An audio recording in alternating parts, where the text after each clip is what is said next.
Ya, terima kasih. Saya ingin jujur, sempat ada perdebatan ketika hendak mengundang Anda karena menurut sebagian orang yang Anda lakukan ini hanya mencari sensasi bahkan dagelan.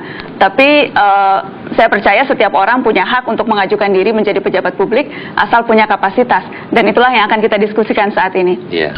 Mas Farhad, buat Anda apapun jabatannya yang penting berkuasa, apakah memang seperti itu? Berkuasa yang penting amanah, kemudian benar, sejahtera dan bisa adil. Itu yang utama. Tadi saya kritik kalau hanya dikatakan saya sensasi, prestasi sebagai seorang pengacara yang menyelamatkan 4 terpidana mati, 3 Australia dan 1 Indonesia. Menurut saya itu sudah puncak karir dan tidak hanya sekedar sensasi. Oke, jadi Anda merasa itu prestasi seorang pengacara ketika berhasil membebaskan gembong narkoba dari ancaman hukuman mati? Di mata saya bukan hanya keberhasilan seorang pengacara, tapi keberhasilan bangsa, terutama masalah penghargaan hak asasi manusia. Bangsa ya? Agak berat tuh kalau bawa-bawa bangsa. Oh, iya, karena Anda sudah membuka soal pengacara, saya ingin diskusi soal track record Anda menjadi pengacara. Belum lama ini Anda dilaporkan ke polisi nih, karena dianggap calo perkara. Sebenarnya begini, ini kan menyangkut puas tidak puasnya klien kita. Ya. Supaya jelas, saya ceritakan dulu ke pemirsa, Anda dilaporkan oleh terpidana narkoba juga karena dianggap menipu. Anda menjanjikan kalau dia bayar 5 miliar, Anda bisa mendapatkan keringanan hukuman untuk klien ini. Sebenarnya cerita tidak seperti itu, ya. Itu yang di laporan polisi, Mas Farhad. Ya, itu nggak ada masalah, karena laporan itu sudah dicabut sama mereka dan sudah diluruskan kembali, ya. Saya sebagai pengacara oleh Undang-Undang 18, Undang-Undang Advokat, ya kita berhak mendapat jasa pengacara, satu. Kemudian kita ada kontrak pengacara. Itu kan profesi yang memang diatur oleh undang-undang. Nah, kalau misalnya seorang pengacara datang bahwa bisa memperjuangkan, ya kita jawab itu bisa. Anda menjanjikan akan kita bisa tidak pernah menjanjikan hukuman. karena memang secara kode etik tidak boleh menjanjikan. Nah, kemudian masalah kalah menang itu ada yang puas dan tidak puas. Jadi memang uang 5 miliar ini untuk apa? Anda betul terima uang 5 miliar? Saya tidak terima uang 5 miliar, tapi ada jasa kontrak, ya, yang dimana saya menangani beberapa perkara. Nah, kemudian di sini hanya masalah miscommunication aja, mungkin rasa tidak puas. Karena kemudian Anda dinilai jadi calo nih, kok bisa-bisanya seorang pengacara menjadi calo? Oh, enggak seperti itu. Bayar saya 5 miliar, nanti hukumannya menjadi lebih ringan. Oh, tidak seperti itu, karena itu track record Anda jadi seperti itu nih yang terkenalnya nih. Oh, enggak, itu kan hanya image dan opini yang membentuk seperti itu, tapi menurut saya tidak. Saya ingin tanya, Anda jadi selain mengatakan berulang kali ingin menjadi calon presiden, Anda juga sempat ingin menjadi Bupati Kolaka. Iya. Itu masih jalan dengan niat itu? Iya, saya sampai sekarang tetap maju, ya, mendaftar sebagai calon Bupati Kolaka. Jadi Anda maunya jadi bupati, Anda sekarang juga masih terdaftar jadi caleg Partai Demokrat ya? Iya. Jadi bupati juga mau, caleg juga mau, sekarang ngomong-ngomong jadi capres, pokoknya yang penting punya kekuasaan. Ini kan menyangkut amanah rakyat, ini kan proses gitu, kita tidak bisa memilih, artinya ini merupakan jenjang tingkatan. Maksudnya tidak bisa memilih?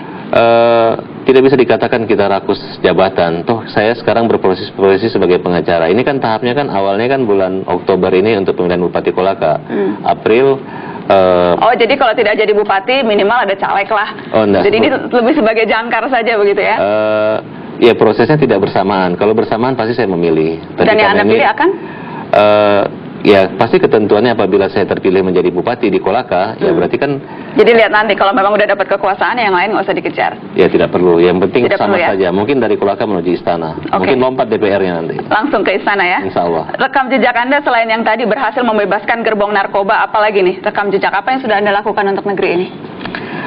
Di samping kalau untuk lawyer pengacara ya ada beberapa prestasi, tapi saya nggak akan sebutkan karena memang kode etik saya tidak boleh membanggakan itu, kecuali yang menyangkut yang narkoba karena sudah menjadi rahasia umum. Dan sudah bangga sekali tuh yang membebaskan narkoba. Ya bukan bangga, saya bersyukur karena itu kan bukan hanya bisikan pengacara tapi bisikan Tuhan.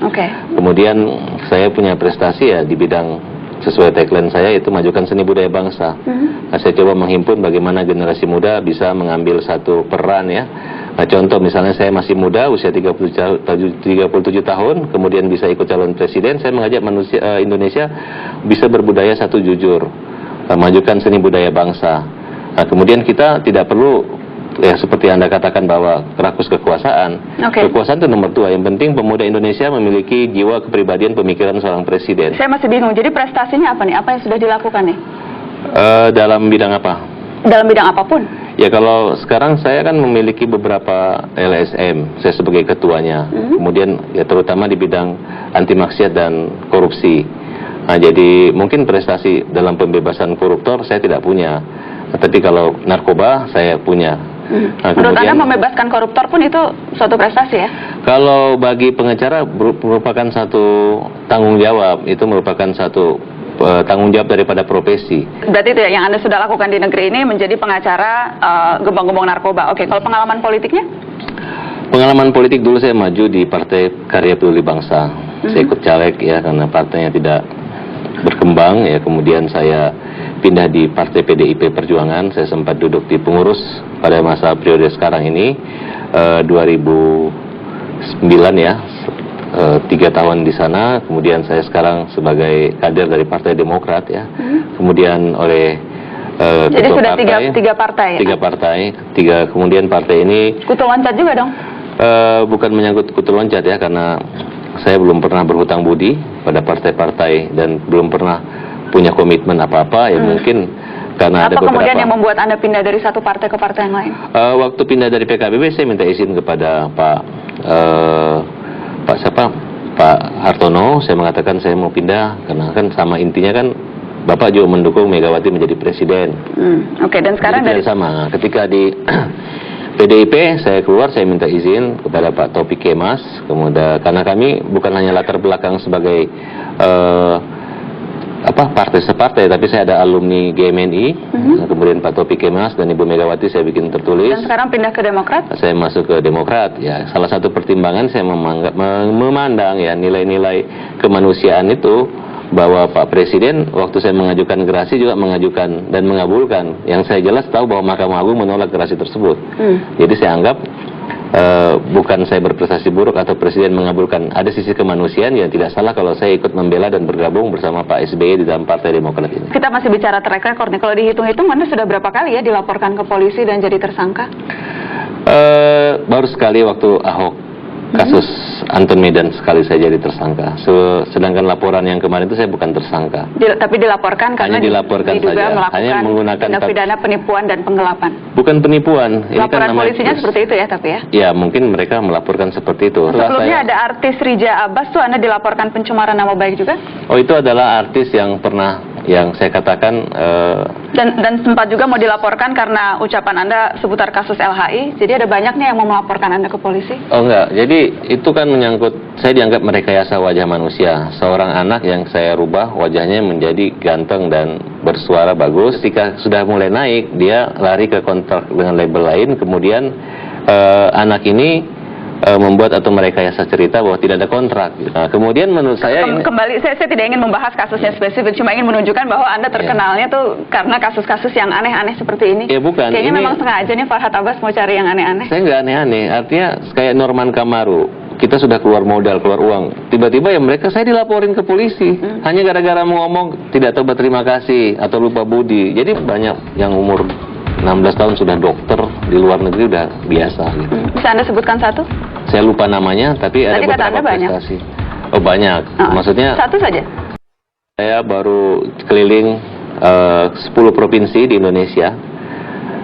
Saya punya gerakan yang sangat dikenal sekali, namanya gerakan Aku Indonesia. Sangat dikenal sekali? Iya, untuk di kalangan saya, lingkungan Twitter maupun di televisi, karena saya ada dua yang saya anggap dikenal. Pertama, aku bukan Jawa, aku bukan Sumatera, aku bukan Sulawesi, aku Indonesia. Nah, kemudian gerakan atau tarian dengan nyanyi yang saya buat video klip, di samping Mbak Inul juga sebagai model dalam klip saya, yaitu nyanyi Sumpah Pocong.